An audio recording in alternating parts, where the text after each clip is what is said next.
Salut à tous, petite vidéo pour commencer l'année 2023 sur un bilan sur Starlink, savoir si ça fonctionne bien toujours chez moi ou pas, ce que j'en pense, quelles pourraient être les améliorations et voilà. Je commence tout de suite par aller dans l'application, donc l'application a peu changé, elle va apparaître sur l'écran, elle a peu changé. Il y avait une limite de consommation qui devait être mise en place de 250 Go, mais en fait cette limite a été supprimé. Starlink a battu des records d'envoi de satellites dans l'espace. On en a actuellement 3000. On est 10 000 en France à l'utiliser.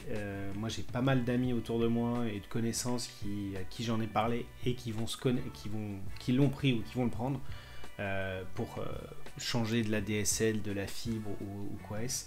Je fais régulièrement des petits tests de débit pour savoir si ça fonctionne bien. Là voilà, j'ai 110, 120, 130 mégas en passant par un Wi-Fi mesh, etc. assez loin de la bande principale, et honnêtement c'est largement suffisant pour mon usage, hein. Je suis pas un gamer, mais j'upload des vidéos ou je regarde des films en 4K. J'ai regardé la Coupe du Monde au travers de MyCanal. Voilà, j'utilise des caméras de sécurité EFI, j'en ai deux. J'ai des caméras Tapo, j'ai du Sonos. J'ai tout un tas de trucs connectés, j'ai aucune lenteur, on a pas mal de home office avec du Teams, etc. Et honnêtement, jamais ça coupe. Toujours dans l'application, on a l'outil statistique qui nous permet de savoir si on a des déconnexions ou pas. Honnêtement, moi, j'ai pas senti de déconnexion. J'en ai peut-être eu une un soir où, genre, pendant peut-être 3 minutes, ça a plus fonctionné, j'ai redémarré, et puis voilà.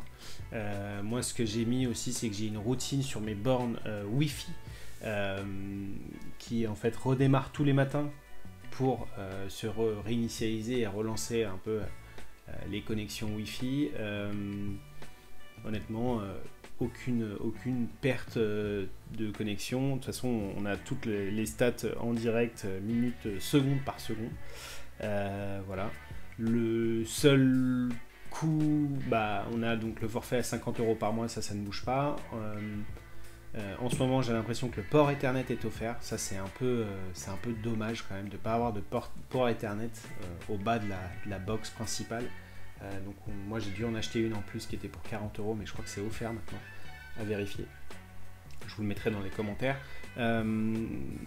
Pareil, le matériel toujours à 450 €, ça peut être un frein en entrée. Moi honnêtement, ça faisait tellement longtemps que je galérais avec Orange et est-ce que je vais avoir la fibre, est-ce que je vais pas avoir la fibre, et la DSL 7 mégas aujourd'hui en 2022 puis 2023, c'est plus possible. Pour regarder un film, regarder une vidéo, tout ça, ça mettait un temps de fou. Les contenus sont toujours plus lourds.